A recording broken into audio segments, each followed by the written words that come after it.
Happy birthday, Jason! I hear your mom throws one hell of a surprise party.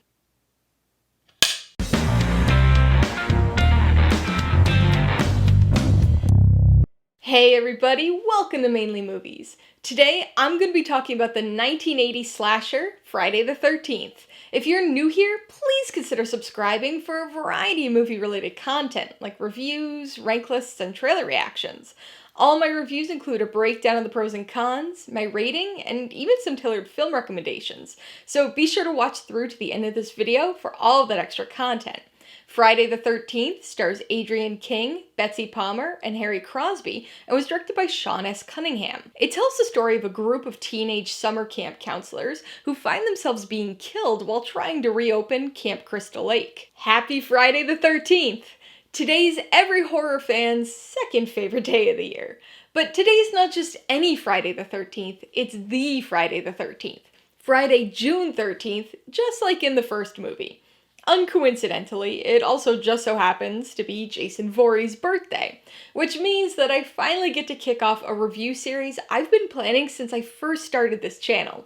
For the next several years, every Friday the 13th, I'll be releasing a review of the next film in the Friday the 13th franchise. But for now, we're beginning with the original 1980 Friday the 13th. The one that started it all, kicking off not only a lengthy and enduring film franchise, but also a whole new slasher subgenre, one that would change the trajectory of the broader slasher genre for years to come. The woods, unfamiliar dark buildings, isolated teenagers with little to no supervision making an unrelenting series of bad choices. When you really think about it, a summer camp is an ideal setting for a horror movie, especially a slasher.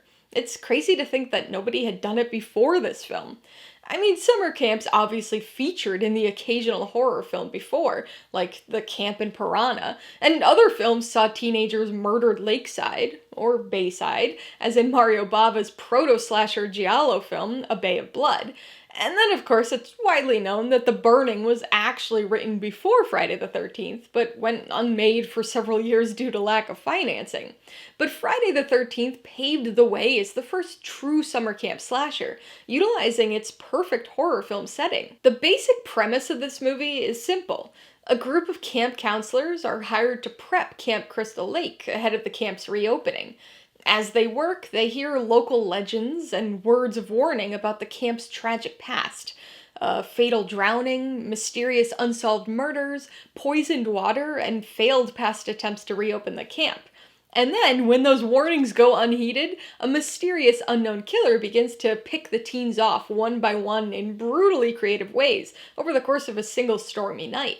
It's a simple premise for sure, but an effective one, even offering up a somewhat shocking Hitchcockian reversal twist, which I won't spoil for you here, though I'm sure most people are aware of it, even if they've never seen the film. It's a story that doesn't stand up to much scrutiny or logic, but one that's still effective in its campfire ghost story storytelling. The slasher genre has seen quite a bit of variation over the years, but even during its infancy and the beginning of its heyday, there were multiple approaches to telling the stories. Some were slow and atmospheric, while others were more overtly scary, with the amount of blood and gore only increasing as the genre aged. For the most part, the original Friday the 13th is not a very active slasher film, making it a bit of an outlier within its own franchise. For a large portion of the film, the would-be victims are completely oblivious to the danger they're in, with bodies going undiscovered for big stretches of the runtime. Even when the characters begin to get suspicious about their missing friends and mysterious lights around the camp, they're still unbothered enough to just take a nap. But I mean, who wouldn't after finding a bloody axe left on a friend's pillow? The third act shifts and becomes a bit more active, with our victims intentionally trying to evade or fight the killer, but the majority of what comes before is surprisingly passive. This film features a lot of slow stalking, making extensive use of point-of-view shots, mostly from the killer's perspective, though there are a couple false POV shots thrown in to keep us on our toes. Because of this passive quality, the teens are unaware that they're being stalked, and we're forced to silently watch, unable to reiterate a previous warning given to them, that they're all doomed. These unsettling moments of point of view suspense are great, with Harry Manfredini's score doing a lot of the heavy lifting. Additionally, Tom Savini's impressive practical makeup and prosthetic effects make for some fun slasher kills, though these are surprisingly tame by today's standards, and even by the standards of the rest of the franchise. This movie spends a good deal of time with its counselor characters, though very little characterization is actually provided. I've probably seen this movie about a dozen times over the years, and I still couldn't tell you what half of the counselors' names are. The movie's also hampered by some bad acting, and then some really bad acting.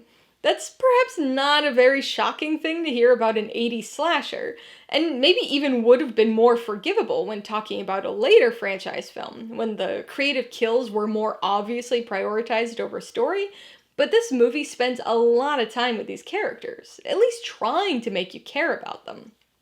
This movie features a baby-faced Kevin Bacon, because, of course, each of these horror franchises had to jumpstart somebody's career, but most of the other counselor actors did little else beyond this film.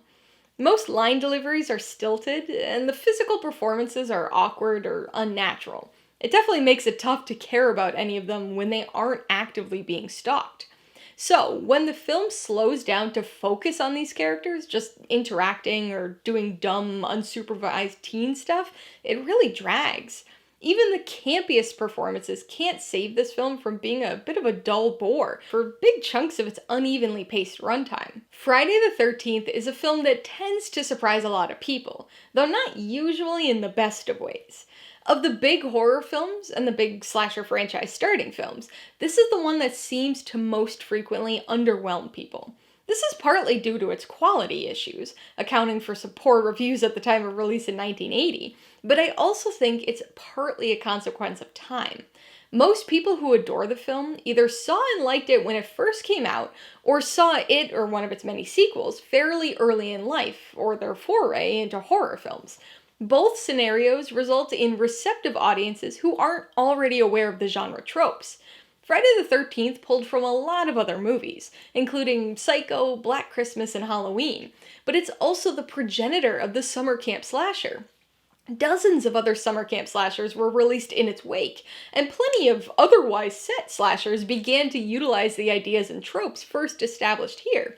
What was once novel became average, expected tropes, many of which people roll their eyes at to this day. So if you've been exposed to later films that make heavy use of these tropes, by the time you get around to watching Friday the 13th, you'll already largely know what to expect. I've seen this first film in the franchise many times since I was young, and have always found it to be a bit underwhelming compared to the other so-called greats of the slasher genre. I enjoy it for what it is, but this is definitely one of those movies I wish I had been able to see when it was first released. There's something to be said about the film's influence and impact, for sure. I think everybody can appreciate its contributions to the genre. But when you strip those things away from this first film, there aren't many positives left over. Alright, let's talk about the pros and cons. Pro number one is the score. It's not quite up there with some of the horror score greats, but Harry Manfredini's score is solidly in the second tier, drawing a lot of influence from both Psycho and Jaws. It's extremely unsettling, and the use of echo and flanger effects create a lot of suspense, helping to elevate the film a great deal. The second pro is its influence and significance for the genre. Friday the 13th was the first summer camp slasher. There had been some horror movies with camp or lake house elements before, and this film definitely pulled inspiration from other non-camp horror, like Psycho, Black Christmas, and Halloween, but it was also a first in many regards. Beyond its copious sequel contributions, this original movie established a number of tropes, and also upped the kill count and gore compared to other teen slashers, having a significant impact on the trajectory of the slasher genre throughout the 80s and beyond. On the con side, the biggest issue is the pacing. This film is very slow and surprisingly dull for long stretches of time. As horror fans, we know that the slow burn approach can work well sometimes. Halloween, for example, employs very methodical pacing to build up suspense. There are certainly occasional moments of that here in Friday the 13th, but despite being only 96 minutes long, it ends up feeling like it drags most of the time. This is one that could have used some much needed trimming, especially from the camp counselor moments. The second con has got to be the performances. Yes, I realize that this is an 80s slasher, not exactly a time period or subgenre of horror known for great acting, but wow is it rough here. From the overly perky Annie to, well, just about everybody, it's noticeably bad. There's some performances, especially from the killer during the third act, that stand out and are fun in a campy, unhinged kind of way, but the vast majority of performances here are just distractingly bad. Before I give you my rating and recommendations, I want to remind you that if you're interested in buying Friday the 13th or any of the other films I mentioned today, I do have affiliate links for all of them in the description below. I get a small commission from anything you buy using one of my links, so I'd really appreciate it if you'd use them if you're in the market for any of these movies. I'm gonna give Friday the 13th 3 out of 5 paws. My rating has varied a bit over the years of rewatches, but today I'm going with a mid to high 3. It's poorly paced and overflowing with bad acting, but its simple yet effective premise, strong score, fun practical makeup effects, and historical significance within the slasher genre help keep it a worthwhile watch. I would recommend Friday the 13th to fans of 80s slashers or anybody interested in getting into the horror genre. It probably won't be many newcomers' favorite of the big franchise starters, but it's definitely an important one to watch to help understand the genre's evolution. It's a very campy film, pun absolutely intended, and unlikely to be particularly scary for most genre fans, but it still remains an effective and very influential progenitor of the summer camp slasher subgenre. If you liked Friday the 13th, I would recommend Psycho. This Alfred Hitchcock horror classic certainly predates the slasher subgenre, but was a very clear influence for Friday the 13th, with a reminiscent, albeit inverted twist, and a very similar sounding score. If you'd like a slasher influence, you should watch Black Christmas. As one of the early slasher films, this movie helped to establish many of the genre's tropes and traditions, including POV shots from the perspective of the killer, something that Friday the 13th makes effective and extensive use of. And if you're in the mood for another summer camp slasher, you might want to watch Sleepaway Camp. This film follows a bullied teen at a summer camp and is another movie featuring an unknown murderer and some creative, brutal, and over-the-top kills. Perhaps most notable is its twist ending, one that surpasses even Friday the 13th's big reveal. Alright, a couple questions for you guys. Number 1, have you seen Friday the 13th? If so, what'd you think of it? And number 2, what's your favorite summer camp slasher? Be sure to leave your answers in the comments below so we can get a discussion going. Alright, so if you got some enjoyment, insight, or information out of this review, I'd appreciate it if you'd hit that like button. And if you haven't done so already, please hit subscribe if you're at it to see more videos like this. Till next time, this has been Alyssa with Mainly Movies, the way life should be.